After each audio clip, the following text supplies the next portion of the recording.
Hey, mic check, mic.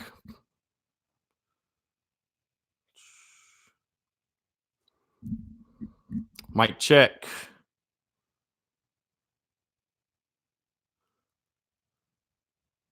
Mic check, mic check. Mic check, mic Okay, check. good. All right, we're live. Good, good. Thank God. I never know with the mic on here, man. It's just crazy. All right, let's put this out. What's up, guys? Putting this out on social real quick. They should be calling me any second. In case you didn't know, going live on ESPN Upstate, talking some Gamecocks recruiting, Gamecocks signing class. Very excited about this class. I'll say really quickly, obviously, finally the drama is over, locking down Jordan Birch. I always thought he was going to stay committed, but, obviously people freaking out. So not a ton of drama really on signing day. You do pick up the wide receiver commit, Jakari Caldwell, but nothing too crazy, which is good. So hope everybody's having a good Wednesday, though, a good National Signing Day. Yeah, it's a good day. Great day to be a Gamecock, am I right? Great day to be a Gamecock.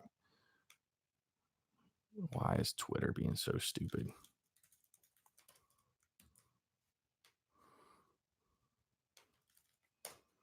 Okay, just waiting on these guys to call. Hope everybody's doing well. You can leave your questions in the chat.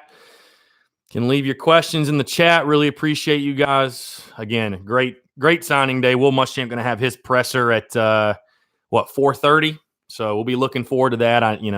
All his comments on everything. But I'd say today was a pretty good success. I mean, if you're finishing top 20 in the country. I mean, overall, I think 247's got you 18th in the composite. They've got you 12th. So take for whatever that means. But you got some impact guys. You got some impact guys for sure. So I'm very happy with the class. Very happy with the class. So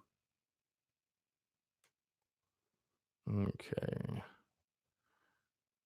All righty. All right, we should be good here. Okay. There we go. We're good. Very, very good. You guys let me know how audio is, video, everything. If there's any issues or anything like that. Which recruit do we got that we're expecting to play right away? I mean, I think you're going to see Birch out there immediately for sure. Marshawn Lloyd, I think, is RB1. I mean, I don't think he'll play a ton, but Luke Doty may see the field. But yeah, I think definitely Marshawn Lloyd to be the guy that I think is going to be the immediate impact. Yeah, dude, I've seen the report from the Athletics. Yeah, it's Josh Kendall. One person says his LOI is in, another person doesn't. I mean, it's silly, bro. He's a Gamecock, period.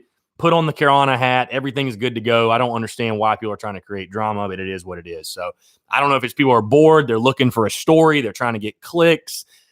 I don't know what it is. I really don't. I don't need clicks that bad to make up some BS about his letter of intent or what. It's silliness. It's pure silliness, man. It really is. I don't know if Josh Kendall's pissed because he didn't go to Georgia or what, but it's absurd in my opinion. So, like I said, we're just waiting on the guys over from ESPN Upstate to give me a call. I'm going to go live on there, talk with everybody's favorite person, Mark Ryan, about the South Carolina recruiting class and just kind of the ins and outs and my takeaways. But I'm very excited about the class. I think there's a lot of big-time impact players in this class. I think we addressed a lot of needs. I would have liked to seen us get a couple of more like big-time headliner wide receivers. But you do get Jakari Caldwell from Northwestern today, 6'4", big body guy. I mean, that's a help. Rico Powers could be a guy. Mike Wyman's obviously a really nice piece, the four-star receiver out of North Carolina. So, we're just going to need a lot of, we're going to need those guys to play early. We're going to need some impact guys on the outside for sure.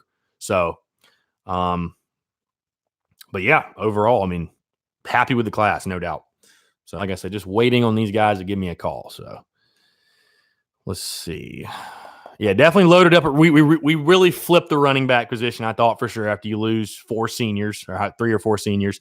And definitely in the line of scrimmage, no doubt. I mean, that's, 2 big pieces. I want to see, you said earlier, if we lose tonight, the Heat and Frank Martin will return. I mean, I don't know if I'd call it heat necessarily. I don't think it's you're not going all of a sudden to the fire Frank Martin talk or something crazy. But I mean, it's going to be a very disappointing loss. I mean, I was shocked to see the Vegas line. I still am. I'm still shocked that the Vegas line is what it was. I mean, it's just I've got hell. I picked South Carolina to win by double digits. I got to win by 13. Like I don't even think it'll be close. So I don't know. I mean, I think Vegas is sort of sleeping on South Carolina. I mean, I don't know. If it's got more to do with Ole Miss is better than I think, or they just see the letdown game coming. I mean, I agree what goes up must come down. I do understand that logic of thinking, but I mean, I don't know, man. It's just, I don't know. I don't agree. I don't agree with that line at all. So, like I said, we're just waiting on the guys from ESPN Upstate to give me a ring, and then we'll talk some Gamecocks recruiting. I'm sure they'll want to talk basketball as well. So, yeah, hope everybody's having a good day, though. Good Wednesday, good hump day, good signing day. Very excited again. Very, very excited. Excited about this class, no doubt. So, who's the second running back we got? Is he that good? I mean, we'll see him. He got switched from running back to linebacker at Florida State, but I mean, a guy that was ranked ahead of someone like Travis Etienne coming out of high school. So, I mean, he's obviously got some talent. I think if he can get his head screwed on straight, he might be all right. I think that was kind of the problem with him at FSU, but we'll see. I mean, the guy's got talent. I mean, it's, I think he'll definitely fight for playing time. So we'll see. But I think Marshawn Lloyd's RB1, man. I really do. I think Marshawn Lloyd is RB1, no question. So, and they're late. They're late. They are late.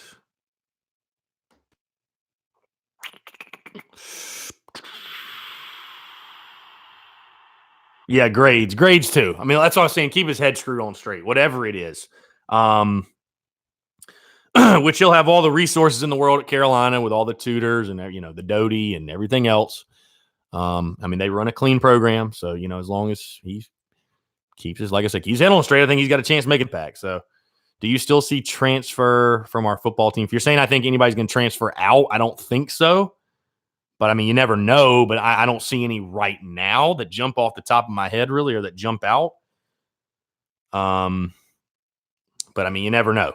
So, but I don't think so. I'm not that I can think of, honestly. None that I can think of that really stand out to me. So, maybe like one of the running backs, maybe. But I don't know. Just sitting here waiting on them to call, guys. I don't know what's going on. Taking forever. They are taking forever.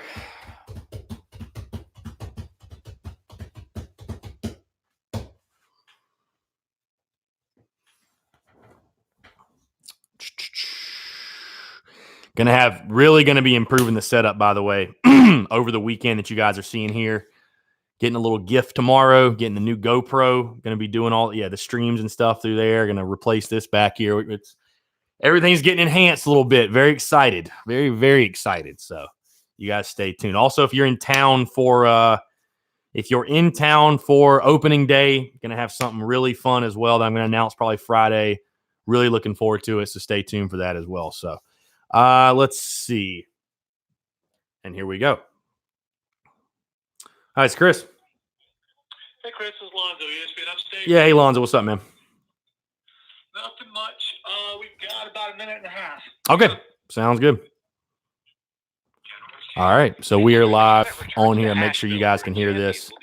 I'll take the old setup on the it's still going to be here. It's just things are getting kind of enhanced, moved around, whatever. But I got to have the flag, man. Sorry. I can get those made, though. If anybody wants one, I can get them made. But I just don't have, like, inventory of them. And I can't really sell them through my store.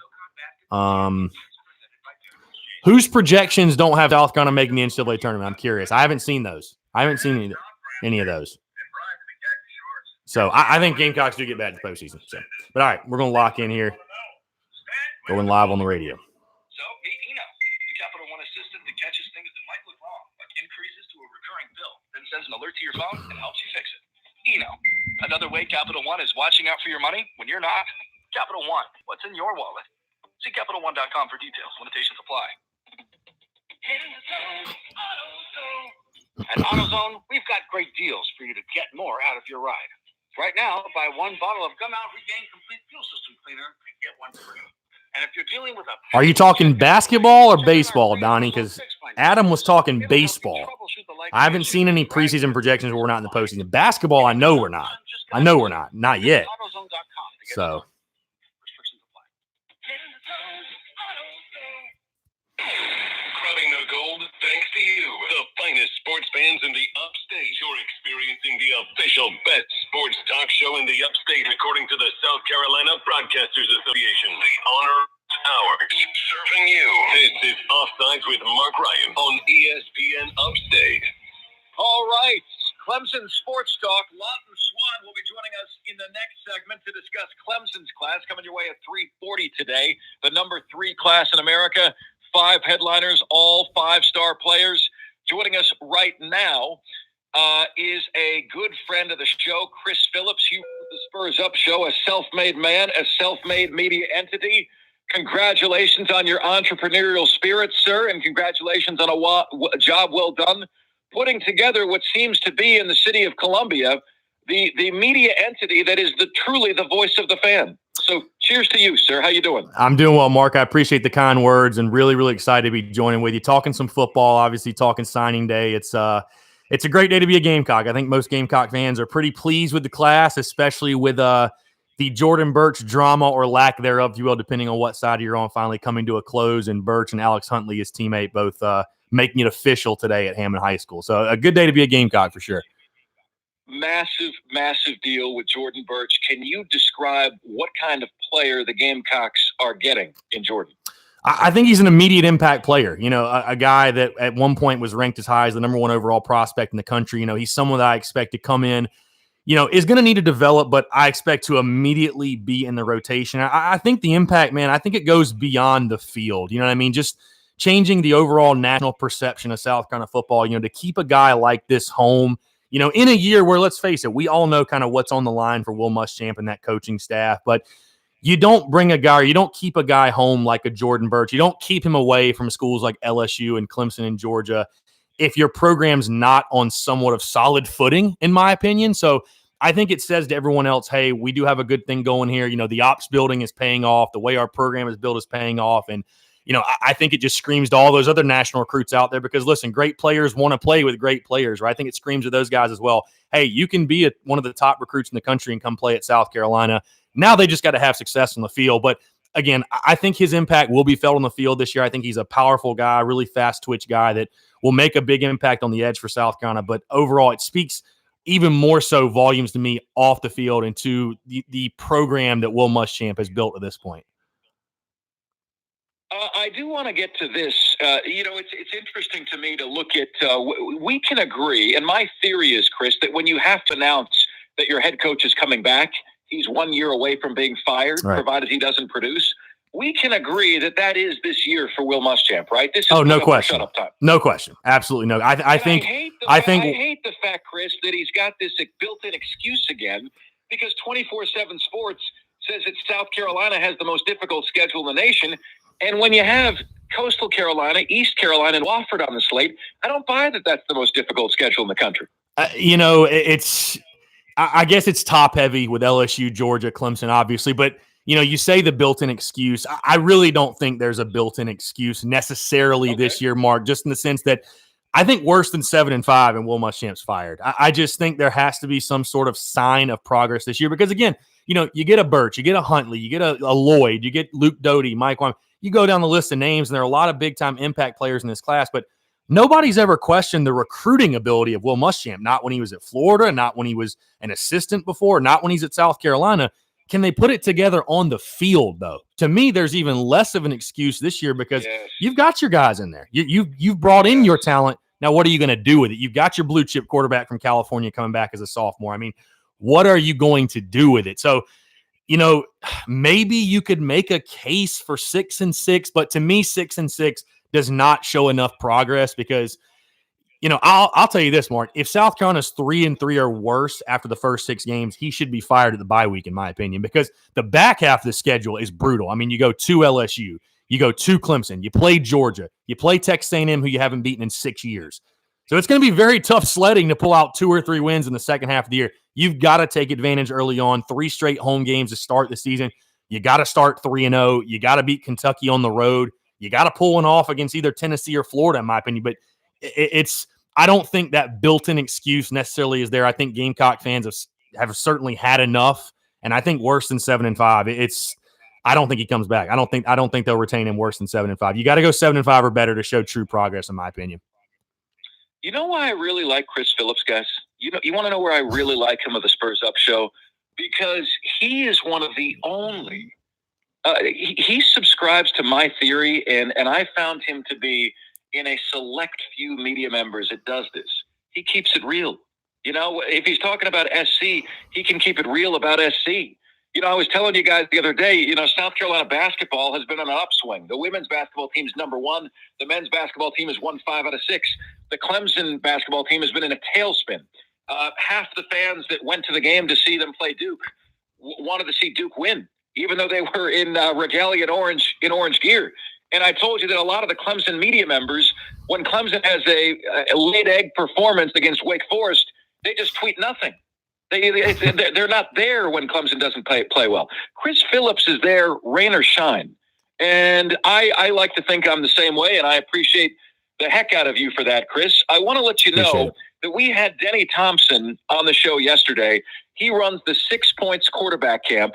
He's a part of the Elite 11 quarterback camp. And he intimated that Lodi could unseat Ryan Helinski this year. He said he's that skilled. He's that talented. Is that okay by you?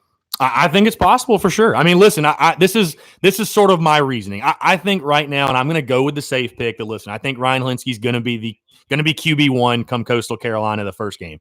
But if Luke Doty can come in, grasp the offense, because everybody's trying to grasp the offense. I mean, it's a brand new scheme with Mike Bobo. If the reason Ryan Helinski won the starting job last year, because it was him and, after Jake Bentley went down, it was between him and DeCarrion Jordan. The reason Ryan Helinski won the number 2 job behind Bentley was his throwing ability. You have to be able to throw to win in the SEC. I don't care how fast you are. It's not that he was mobile, because obviously we know Dak is mobile, but his throwing ability simply wasn't there. If Luke Doty's throwing ability is equal to or even better than Ryan Helinski, and he can run, and he can grasp the offense, I mean, how do you keep him off the field? The only reason you wouldn't put him on the field is simply the experience factor, which, I think does play a big part. But no, I certainly think there will be competition. I really, really do. I mean, I don't know. I'll be interested to see what and kind of how Will Muschamp and Mike Bobo approach it throughout spring ball and, throughout the fall. Do they go ahead and say, hey, Ryan's our guy, or do they let it be an open competition? Because again, Luke Doty as a true freshman, yes, he's a true freshman, but if he's as special as we think he is, it wouldn't shock me at all to see Luke at least push Ryan Helinski for that starting job. Not at all. Chris Phillips joining us on the show. Chris, a text coming in. I have named for some of my texters. This particular texter I call Mall Cop. You like Chris Phillips because he hints at agreeing with you. Muschamp must have had sex with both of your mothers. He really gets around, apparently. I'll let you comment on that, Chris. That's about as good as you'll hear, man. That sounds like one of the tweets we normally see every other day. So I mean, it falls right in line. I don't know. That one I got it. I'm kind of at a loss for words there, Mark. I can't lie to you. So he's Mall Cop, and he makes a daily appearance on the show. The show, he really does. So I'm going to give you some numbers, Chris, and then you can make sense of them for me. Okay. All right. The last 3 years, the college football playoff participants. Okay, you look at all 12 teams that made the college football playoff the last 3 years. Then you look at their last 4 years of recruiting classes leading up to when they made the college football playoff. There was not one class below 20. South Carolina is number 18. The average class ranking of those teams that made the playoff was number 10. The average number of 4- and 5-star players of those teams that made the college football playoff was 14. South Carolina has 9 4- and 5-star players. 14 is needed to make the playoff on average. Mm-hmm. They're within the top 20, and there was no class below 20 among teams that made the college football playoff. But they're 8th in terms of classes in the SEC. Yeah. Is this good enough? Is this class good enough to get the Gamecocks where they need to be? Well, where they need to be, right? That's all in the eye of the beholder. I mean, to get to the playoff, Probably not, to be completely honest with you. I mean, here's the thing, though. You say that you said the average is 14 for the playoff contenders or teams in the playoff, and South Carolina has, what'd you say, 9, correct? The playoff, they have 9. They So, have 9. no, okay. And the teams that made the playoffs have an average of 14 Right. if you look back over the last 4 years. Well, right? if you have 9, in my opinion, that should be good enough to win at least 8 or 9 games. Now, is it good enough to get in the playoff? No, unless you have superior coaching. And do I think South Carolina has superior coaching? Obviously, I don't. So, when you're at a school like South Carolina, especially when you're trying to get the program going, I mean, we saw Steve Spurrier do it. I mean, his classes were never out of this world. I mean, the best overall class they had was the 7th ranked overall class in 2007. I mean, you take a look at some of those classes, like 2010. That class was ranked 32nd. They won the SEC East that year. They always floated around 15 to 20 or so, but they had superior coaching. They were always going to outcoach everyone they played, especially offensively. So if you're a program like South Carolina, especially in the beginning, again, you're not getting the benefit of the doubt from all these 4 and 5 stars. You can't do, for example, as much as I hate to say it, what Clemson does. You can't just go to every state in the country and just pick out the best guy and get the number 1 player from 5 different states. You better be able to develop. You better be able to coach these guys up. Take some of those 3 stars and turn them into 4 and 5 star players. Because if you can't do that, it's going to be tough sledding. So again, and that's why I say I don't think there's an excuse this year. Listen, you've brought in your talent, but you got to be able to coach up guys too. We need to see some development from some of these guys in these past classes. So is it good enough to get in the playoff? No, and I don't think South Carolina necessarily has that superior coaching you need to elevate it to that level either. So he is the voice of the fan, and his Spurs Up show is taken off in the city of Columbia. I appreciate his forthrightness greatly. Chris Phillips, follow him on Twitter at Spurs Up Show.